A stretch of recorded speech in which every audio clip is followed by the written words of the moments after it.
সময় নাই, তাড়াতাড়ি একটা মেয়ে চাই, এই মুহূর্তে তুমি তালাশ করবা। আমি নবী অনুমতি দিলাম, তাড়াতাড়ি যাও, বিলালের জন্য একটা সুন্দরী মেয়ে খুঁজবা। আল্লাহু আকবার। হযরত আলী রাদিয়াল্লাহু আনহু চইলা যায়, বিলালের জন্য মেয়ে তালাশ করে রে বন্ধু। খুঁজতে খুঁজতে এমন একটা বাগানে যাইয়া একটা কাঠুরিয়ারে পায়। এইবারে কাঠুরিয়ার দিকে তাকাইয়া আলী কান্দে রে বন্ধু। এইবার কাঠুরিয়া ডাকে দিয়া কয়, কেন কান্দেন, কারণটা কি? বলে, জানুনি আমার নবীর সাহাবী হযরত বিলাল রে বিয়ে করাইতে হইব, মেয়ে তালাশ করি, মেয়ে পাই না।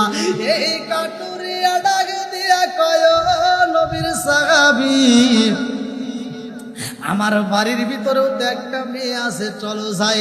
এইবার বাড়ির ভিতরে যখন প্রবেশ করেছে গো, হযরত আলী রাদিয়াল্লাহু আনহুর মনে মনে হাসি। এইবার মুস্কি মুস্কি হাসি দেয়, মুস্কি মুস্কি হাসার মনে মনে কই, নবী গো, ও মায়ার নবীজি, আজকে বুঝি বিলালের জন্য মেয়ে পাইছি। বাড়ির ভিতরে যাইয়া আলী কই, গোপন রাখা যাবে না, আমার নবী বলেছে বিলালের তো হায়াতি কম।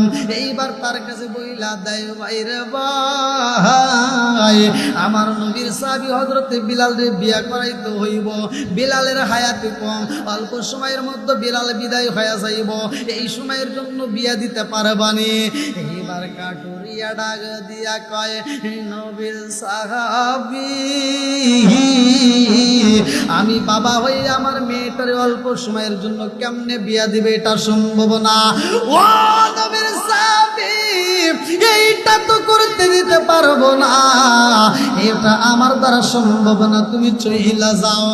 এইবার আলী রাদিয়াল্লাহু আনহু দুইটা চোখের বালি বালাইয়া কাঁদতে কাঁদতে যখন বের হয়ে যাই গো, বাড়ির ভিতর থেকে মেয়েটা দেখে বলাইছে।